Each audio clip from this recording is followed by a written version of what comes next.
Hermanos, en el libro de los Hechos, ¿verdad? Donde estamos, como dijimos la semana pasada, vamos a terminar de ver el capítulo 24 y nos vamos a centrar en esos versículos que dijimos, el versículo 25 particularmente, pero vamos a leer del versículo 24 al versículo 26.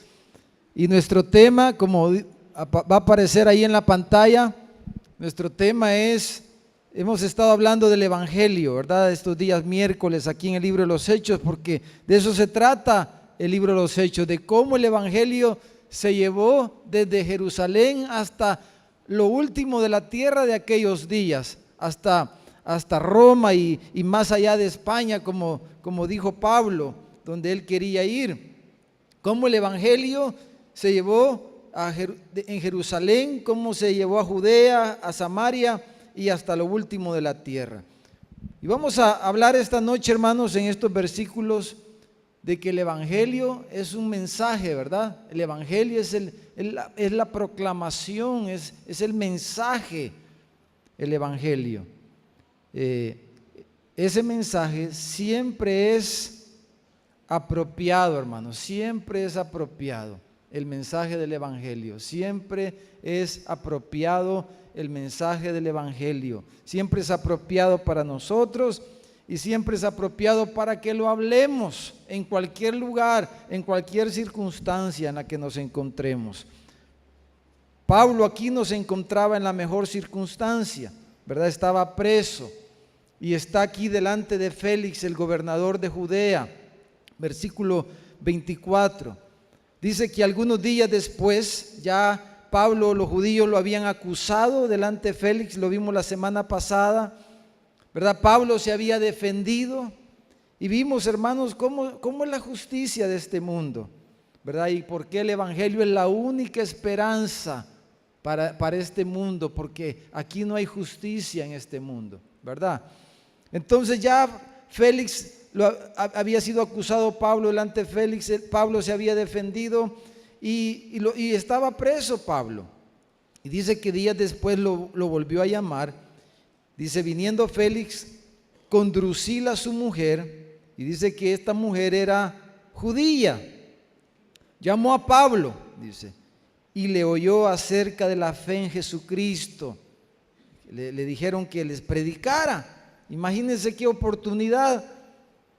Pero dice que al disertar, al predicar Pablo acerca de la justicia, del dominio propio y del juicio venidero, dice que Félix se espantó, dice, y dijo, ahora le dijo, vete, le dijo, pero cuando tenga oportunidad, te llamaré. Le dijo. Un buen político, ¿verdad? Buen político Félix. Dice, esperaba también con esto que Pablo le diera dinero para que le soltase, por lo cual dice muchas veces lo hacía venir y hablaba con él. Y quizás solo era una excusa de él, ¿verdad? De decirle a Pablo que le predicara, que le diera un mensaje. Quizás solo era una excusa para ver si Pablo le daba alguna mordidita, ¿verdad? Alguna su pate cheje, como dicen, alguna su mordidita, pero vemos al final, hermanos, que Pablo estuvo 2 años hasta que cambiaron a Félix, lo destituyeron, y en el siguiente capítulo vamos a ver que llegó otro gobernador a la provincia de Judea, Festo. Pero hermanos, algunos hermanos, algunas personas, ¿verdad?, han planteado que el mensaje del Evangelio debemos hacerlo relevante nosotros, ¿verdad? Debemos hacerlo relevante a la cultura. Debemos hacerlo relevante a las personas, a la gente, ¿verdad? Que el mensaje debemos de adecuarlo a las personas para que las personas pues sientan que es importante el mensaje del Evangelio. Pero en realidad lo que esto quiere decir muchas veces es realmente lo que están diciendo, que el Evangelio hay que diluirlo, ¿verdad? Y quitarle esa idea del pecado y hacer del Evangelio un mensaje que la gente lo pueda sentir algo agradable quizás, ¿verdad? Pero eso no es lo que queremos decir esta noche, ¿verdad? No es esa la idea que queremos transmitir, que queremos meditar esta noche. El mensaje, hermanos, en realidad no lo necesitamos el Evangelio hacerlo relevante, porque el Evangelio por su propia naturaleza ya es relevante. El mensaje del Evangelio ya es relevante para toda persona en el mundo, sea un rey, un magistrado, como es aquí el caso, o sea cualquier persona común en cualquier lugar de la tierra, como Pedro o Juan, que eran pescadores. El Evangelio es relevante por su propia naturaleza.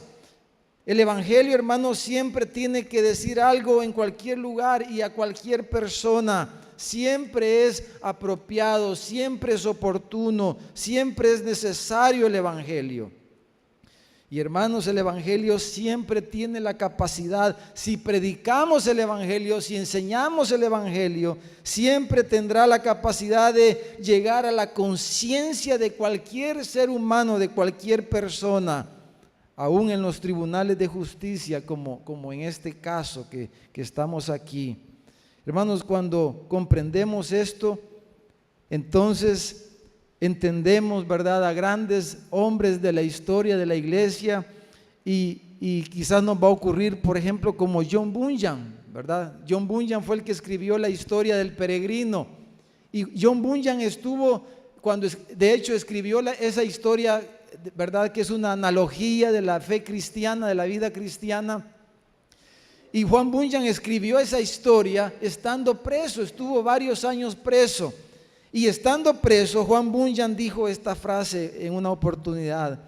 Dijo: si me dejaran salir hoy de la prisión, él estaba preso por predicar el Evangelio, pero él estando preso dijo: si me dejaran salir hoy de la prisión, predicaría otra vez mañana, dijo, el Evangelio, dijo, por la gracia de Dios. No me importa que me volvieran a meter preso, estaba diciendo.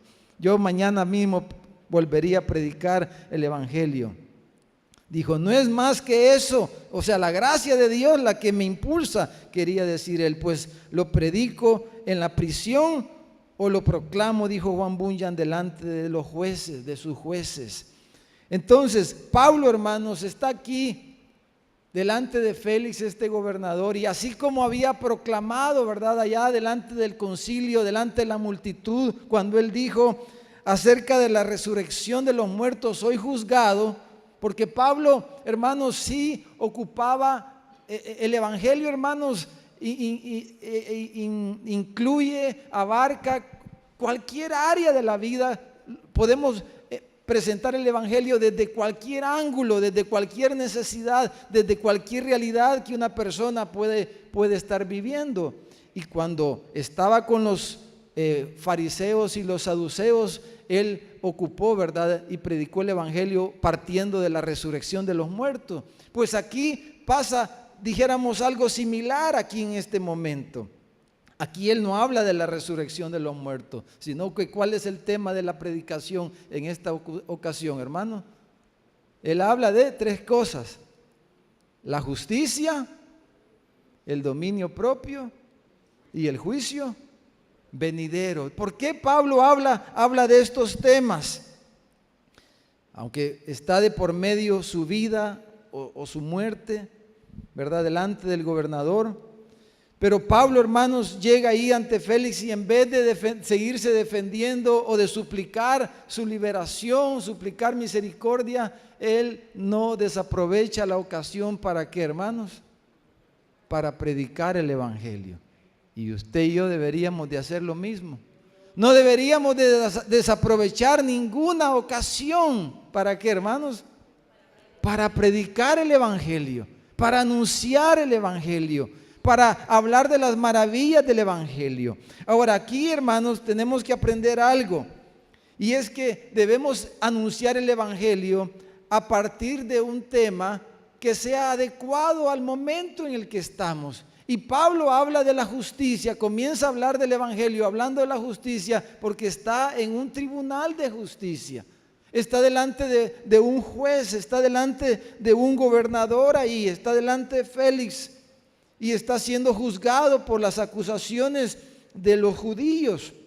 Y entonces él diserta de estos temas porque era un tema apropiado para el momento y era un tema apropiado para las personas que lo estaban escuchando.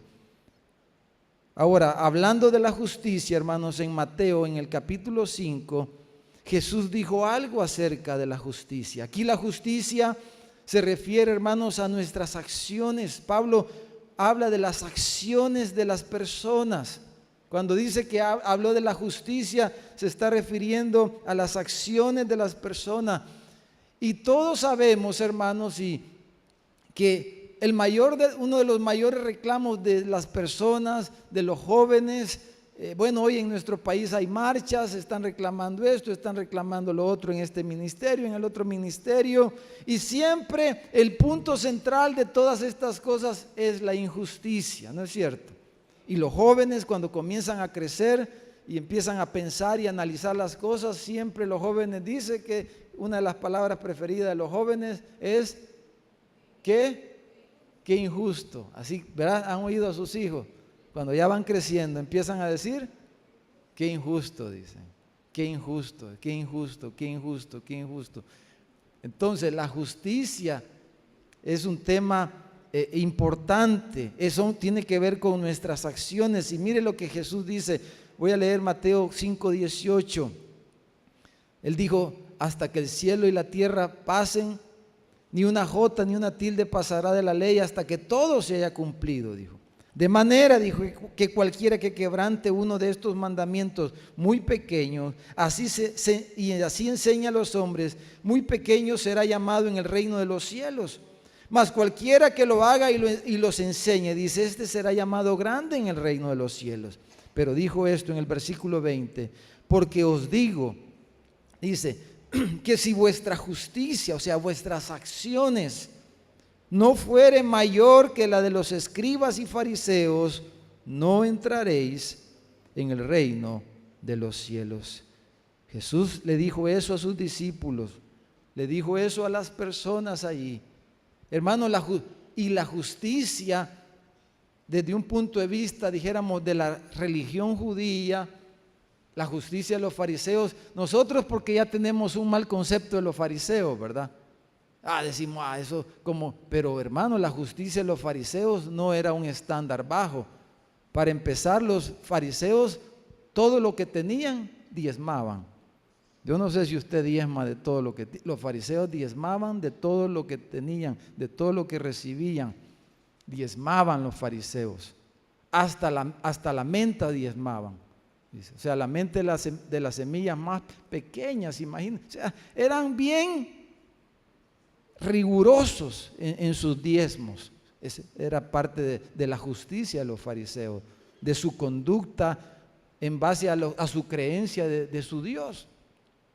Pero además los fariseos, por ejemplo, ayunaban. Por cierto, hermano, el sábado hay ayuno. Yo no sé, quizás algunos de ustedes nunca han venido a un ayuno. Bueno, los fariseos ellos ayunaban 2 veces toda la semana, 2 días a la semana. Ayunaban de una manera estricta. Ayunaban para su Dios, ¿verdad? Eso era parte de su justicia. Y así pudiéramos hablar de otras cosas. Estudiaban la palabra de Dios, la ley de Moisés.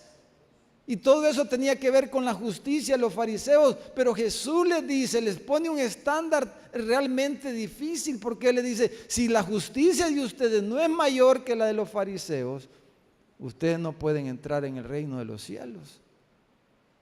Piensen un momento en eso. Pero cuando hablamos de la justicia, cuando Pablo les está hablando, diserta, ¿verdad?, sobre la justicia, está hablando de las acciones de las personas.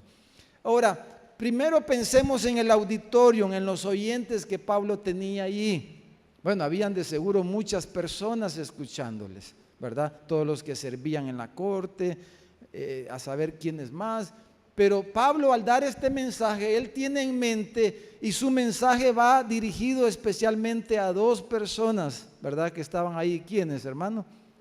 Félix y su mujer, su esposa. Bueno, no era su esposa realmente, pero sí era su mujer, Drusila. Sus oyentes objetivos, o sea, el objetivo de su predicación era principalmente Félix y su mujer Drusila, esta judía. Entonces, hermanos, Siempre tenemos que pensar en los oyentes, a quién les estamos hablando, ¿verdad? ¿Quiénes son los que nos están escuchando? Y si hay, como ya decía, alguna oportunidad que alguien nos escuche, hablémosle, ¿verdad? Hablémosle. Si alguien se deja que les hablemos, hermano, hablémosle. Ahora, hay otros que no muchos se dejan, pues hablémosles de alguna forma, hermano. Si nos escuchan, hablémosles. Y si no nos escuchan, hagámoslos que nos escuchen. Busquemos alguna circunstancia, algún pretexto, algún medio para lograr que nos... Porque si, ¿cómo van a creer si no oyen? Si no oyen la palabra, si no oyen el evangelio, no pueden creer el evangelio, no pueden recibir salvación. Y ahí está Félix y Drusila, son sus oyentes principales del mensaje de Pablo. Ahora quiero hablarles un poquito quiénes eran estas dos personas, este hombre y esta mujer. Bueno, como ya dijimos, Félix era el gobernador de la provincia de Judea. Félix, hermano, originalmente había sido un esclavo según la historia, ¿verdad? Secular. Félix había sido un esclavo. Y se había convertido en liberto, así se le llamaban a los esclavos, que alguien, ¿verdad? Era parte de las leyes romanas que los esclavos podían salir libres de su esclavitud. Si alguien importante los liberaba, si un emperador los liberaba. Pues a Félix, Claudio, el emperador Claudio lo convirtió en un liberto a Félix. Entonces, luego este Félix se convirtió en uno de los soldados favoritos de Claudio el emperador. Ahora, estando en esa posición, Félix, hermano, se volvió alguien servil, dijéramos, al emperador romano Claudio, y lo consentía en todos los vicios de su amo, del emperador. Le complacía en todos sus deseos lascivos de su abominable corazón. Y gracias a esa conducta, Félix, hermano, fue promovido paso a paso y escaló todos los peldaños del sistema del gobierno romano hasta que llegó a ser gobernador de Judea. Félix está en este momento en lo máximo de su carrera política, ¿verdad? Félix está en lo máximo de su carrera política. Era el gobernador de Judea. Ahora, siendo el gobernador ahí, hermano, Félix cometió todo tipo de actos, de delitos y todo tipo de extorsiones. Y ahí el texto nos está mostrando cómo era este hombre, este gobernante Félix. Él había cometido todo tipo de actos de extorsión, los que le fuera posible, y de hecho por eso lo destituyeron. Y aquí, como lo vemos aquí en el pasaje también, el emperador Nerón finalmente lo destituyó. Y luego vemos que llegó Festo, como ya decíamos. Entonces, hermanos, este Félix debió haber sido castigado severamente, pero su hermano, que era otro esclavo que había sido libertado y que tenía una buena relación con el emperador de turno, intercedió por él.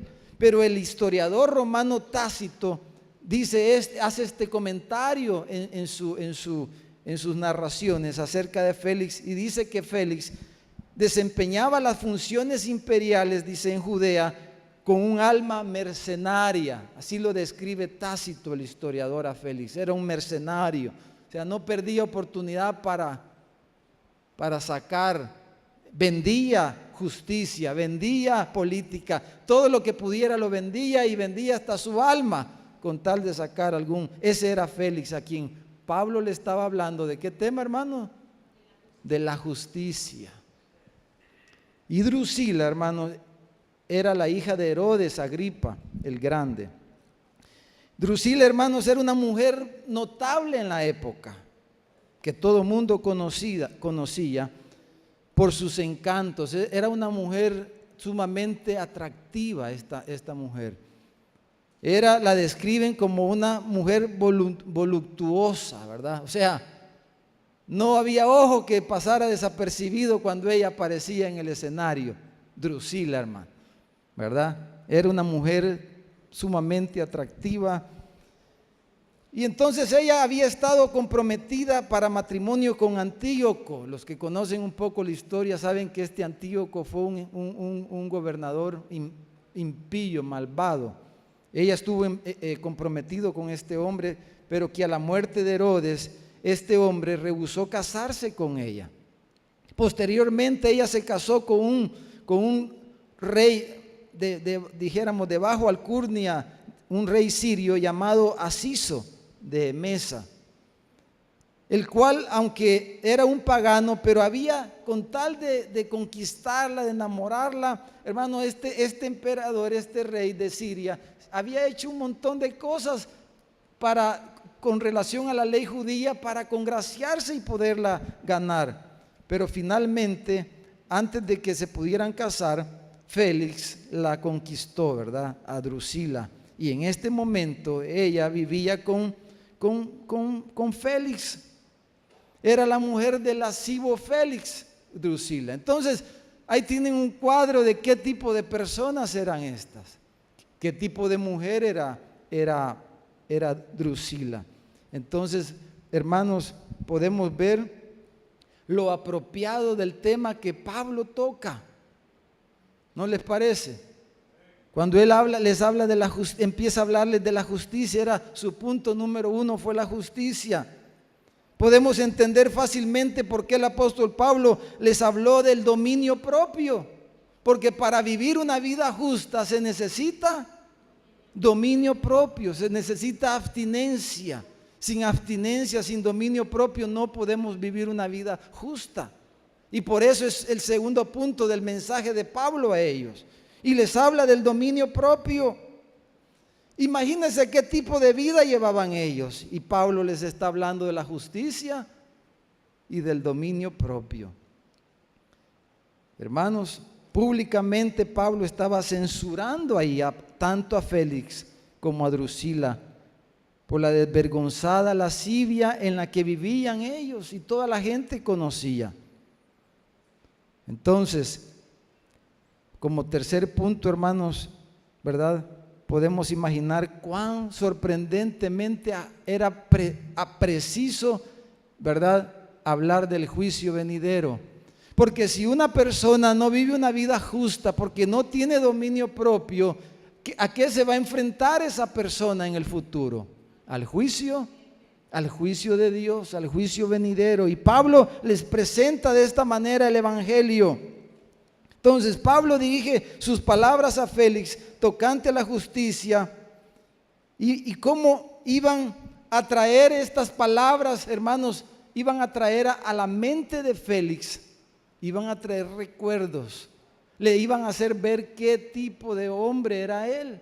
Por ejemplo, algunas cosas que este Félix había hecho y que seguramente mientras oía a Pablo acerca de la justicia de Dios, y que era necesaria la justicia para heredar el reino de los cielos, entonces seguramente a Félix le comenzó a venir imágenes como, por ejemplo, como cuentan algunos, la viuda a quien le había arrebatado su herencia, o tal vez a los niños huérfanos de padre que había desposeído y que los había empujado a mendigar pan. O quizás oyendo la justicia, Félix comenzó a acordarse y le trajo a la mente que era un hombre ruin, un hombre corrupto. Y le comenzó a recordar acerca de todos sus sobornos, de todos los sobornos, de cómo se había enriquecido de una manera ilícita. Oyendo el mensaje acerca de la justicia, seguramente le vinieron a la mente todas estas cosas. Le recordaría las falsas decisiones que había tomado para sacar algún provecho. Quería Pablo quizás recordarle cómo los judíos como nación habían sido oprimidos por causa de él, por los impuestos que con los que les había oprimido en extremo. Y Pablo les estaba presentando quizás una escena tras otra de la avaricia de su corazón al hablarles de la justicia de Dios. cómo él había pasado por encima de la equidad, de lo correcto, cómo él había pasado encima de una y otra persona, cómo se había aprovechado de su cargo. Y Pablo, hermanos, imagínense los pensamientos de las personas que estaban ahí, que conocían a Félix, oyendo el mensaje que Pablo les estaba dando, para quizás al final declarar que tales hombres no podrían tener una herencia en el reino de Dios, y pedirle que se arrepintiera de esta iniquidad para que sus pecados pudieran ser perdonados.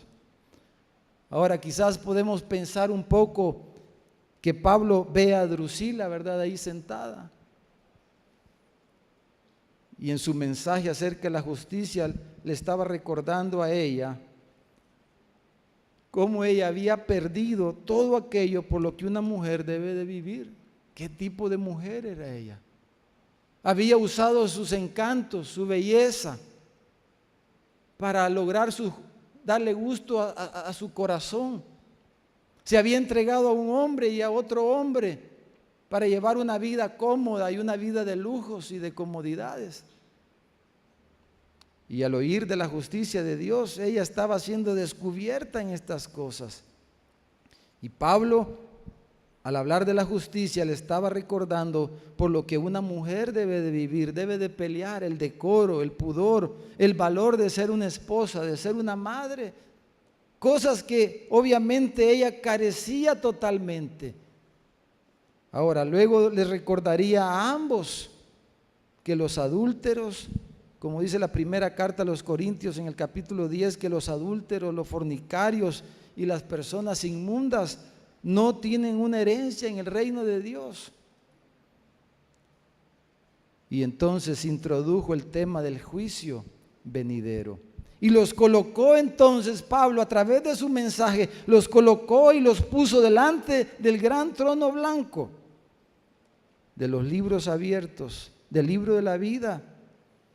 Y cómo Pablo, a través del mensaje del evangelio, los estaba denunciando delante del juez de toda la tierra a estos dos personajes. Estaban descubiertos ahí. Y les estaba hablando seguramente de las palabras de ese gran juez delante del cual nos vamos a presentar cada uno de nosotros. Y estaba recordándoles las palabras de ese juez, como cuando él dirá: venid benditos de mi Padre, o apartaos malditos. Y cómo estos son lanzados al lago de fuego. Y entonces Félix estaba ahí en su reclinatorio, en su trono, estaba ahí ya petrificado. Estaba ahí ya, Pablo lo clavó con sus palabras a su asiento. Estaba ahí ya petrificado, inmóvil, al punto que dice que se espantó, dice, al verse descubierto en su condición espiritual. ¿Cuál era su estado espiritual delante de Dios? Por eso, hermanos, el evangelio siempre es relevante, siempre es apropiado, no porque lo hagamos para que le guste a las personas, sino, hermanos, porque todo hombre ha pecado delante de Dios. Por eso el evangelio es relevante y es importante y es apropiado en toda circunstancia, porque toda persona ha pecado delante de Dios y está destituido de la gloria de Dios. El mensaje, hermanos, que pueda llegar a ser provechoso, para que el evangelio sea provechoso, siempre debe de comenzar por mostrarle a las personas su gran pecaminosidad. El mensaje del evangelio debe de comenzar siempre descubriendo que somos pecadores y estamos destituidos delante de Dios, que no hay acceso para los injustos al reino de Dios, que los injustos no heredaremos el reino de Dios. Y el incrédulo, el impío está en esa condición, pero el mensaje, la palabra de Dios debe de descubrirle su estado para que el camino de salvación le sea abierto y haya una posibilidad para que esta persona se arrepienta, aunque sea el peor de los pecadores, aunque sea Félix, o sea Drusila, o sea cualquier otra persona. El mensaje del Evangelio debe de comenzar descubriendo el estado espiritual en el que nos encontramos. Debe traer luz sobre la condición totalmente perdida y condenada en que está cada persona, cada hombre y cada mujer delante de este Dios santo y justo que nos describe la Biblia. Y que a menos que un hombre vea su pecado, hermano, no podrá arrepentirse jamás de él, ¿no es cierto? Entonces, el Evangelio es siempre apropiado y el Evangelio siempre relevante porque debe de venir a descubrir el estado espiritual de las personas. Amén, hermano. Y eso es lo que está pasando aquí. Ahora, ¿qué debemos hacer nosotros con este mensaje, hermano? Porque usted ha recibido este mensaje. Amén, hermano. ¿Qué vamos a hacer con ese mensaje? ¿Qué va a hacer usted con este mensaje? ¿Qué vamos a hacer cada uno de nosotros con este mensaje? Que usted lo ha recibido, pero no solamente lo ha recibido, sino que Dios lo ha comisionado a usted. Dios la ha comisionado a usted con este mensaje. Porque si usted ve la injusticia, ve la maldad, ve el pecado y no proclama el Evangelio, ahí entonces usted se está convirtiendo en un cómplice. Nos estamos convirtiendo en cómplice. Y muchas veces el temor, ¿verdad?, nos detiene. Y todos en algún momento sentimos temor de hablar las cosas como deben de ser habladas. Porque es normal, ¿verdad?, en el ser humano. Entonces, piensen, hermanos, cada ministro del Evangelio debería hacer lo que hizo Pablo aquí. Él seleccionó un tema apropiado para su auditorio. Y a nosotros nos toca hacer lo mismo. Pero hermanos, hoy día no encontramos muchos predicadores que si se dirigieran a reyes o príncipes, hermanos, en vez de predicar el Evangelio, como lo vemos comúnmente, lo que harían es empezar a adular y a lisonjear a los más viles pecadores, en vez de presentarles, condenándolos al castigo eterno, al no presentarles el camino de salvación. Pero eso es lo que vemos hoy día, muchos predicadores que tienen la oportunidad de hablar el Evangelio, pero en vez de eso lo que hacen es adular a las personas, lisonjear a las personas. ¿Cuántos púlpitos, cuántas iglesias, cuántos creyentes que lo que hacemos en vez de predicar el Evangelio y hacer lo que sea apropiado a la necesidad urgente que tiene cada ser humano, entonces ocupamos estas cosas para sobar la carnita de alguien, ¿verdad? Para adular a alguien, para bendecir lo que no puede ser bendecido. ¿Cuántos andamos bendiciendo personas que no pueden ser bendecidas? No, hermanos. No debemos tener temor, debemos siempre tomar nuestro texto, la palabra de Dios, de manera, y hermanos, que así como el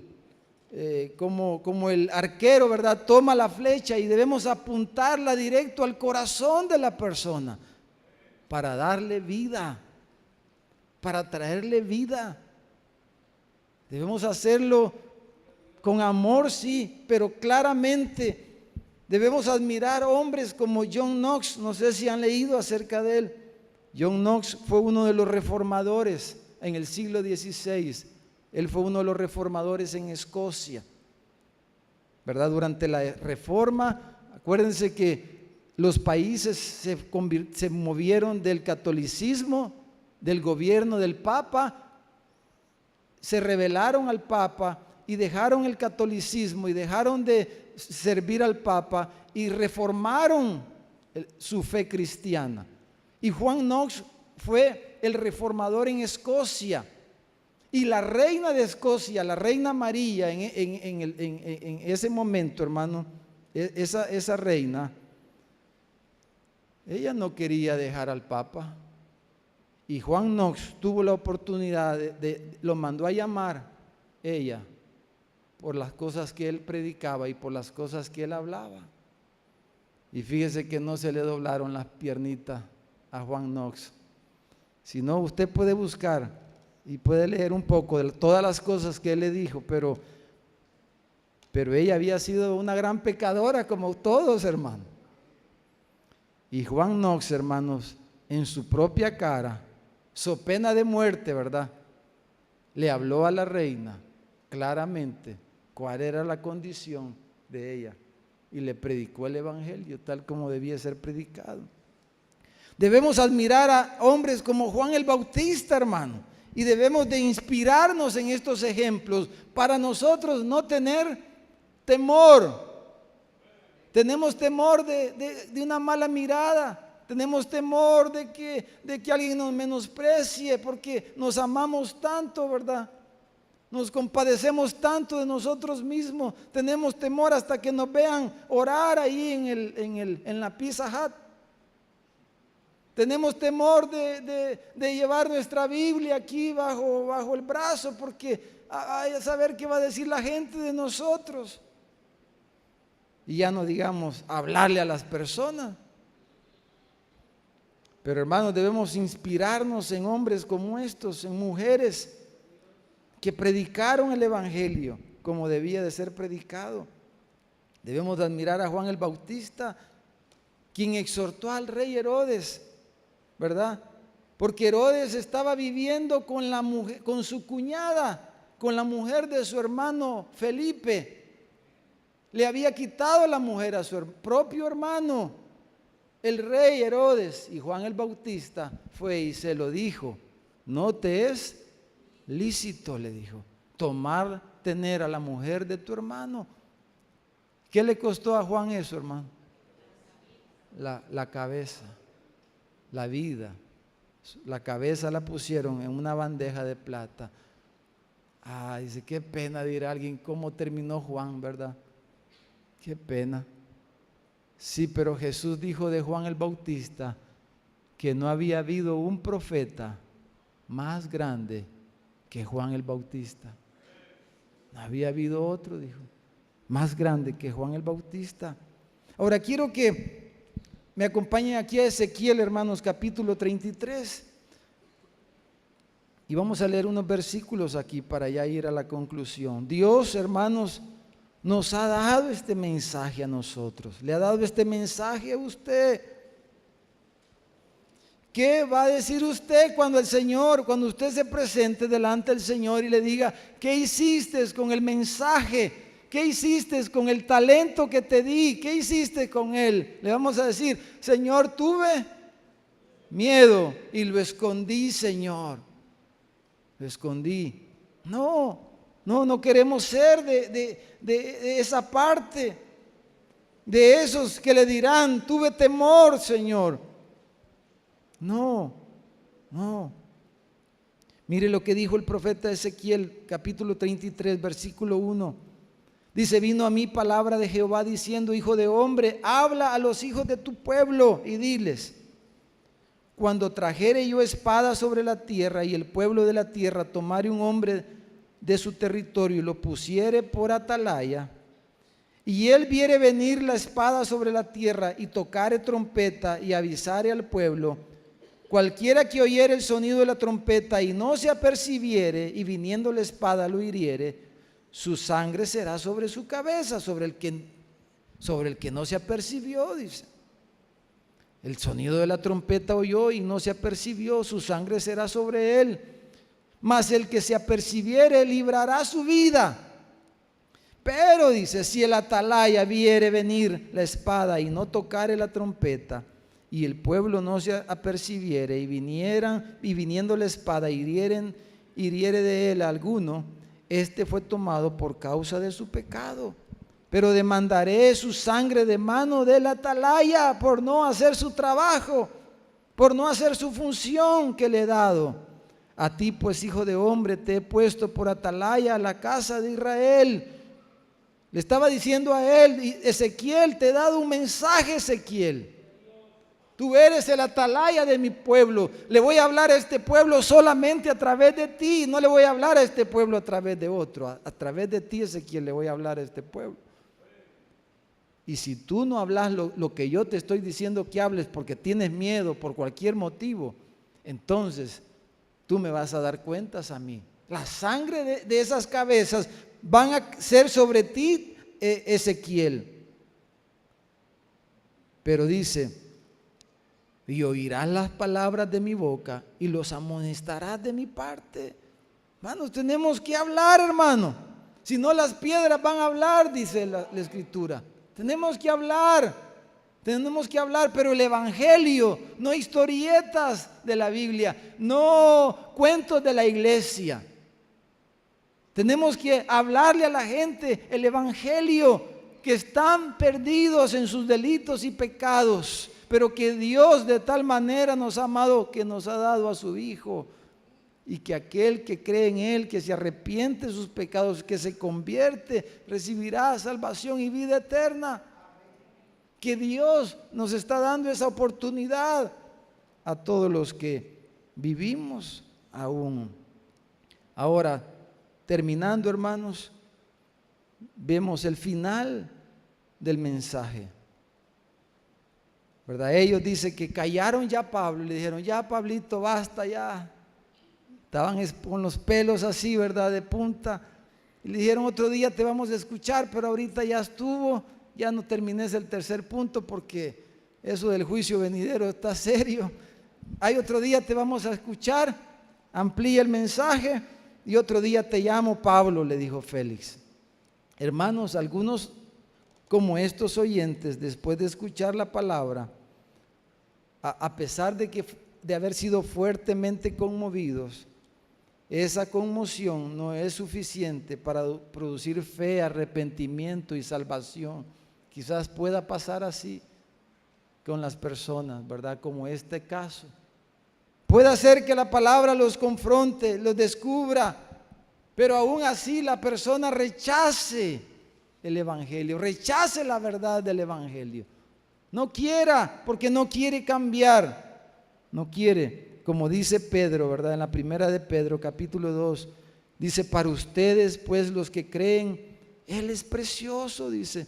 Pero para los que no creen, la piedra que los edificadores desecharon ha venido a ser la cabeza del ángulo y piedra de tropiezo y roca que hace caer, porque tropiezan en la palabra, siendo desobedientes, a lo cual fueron también destinados.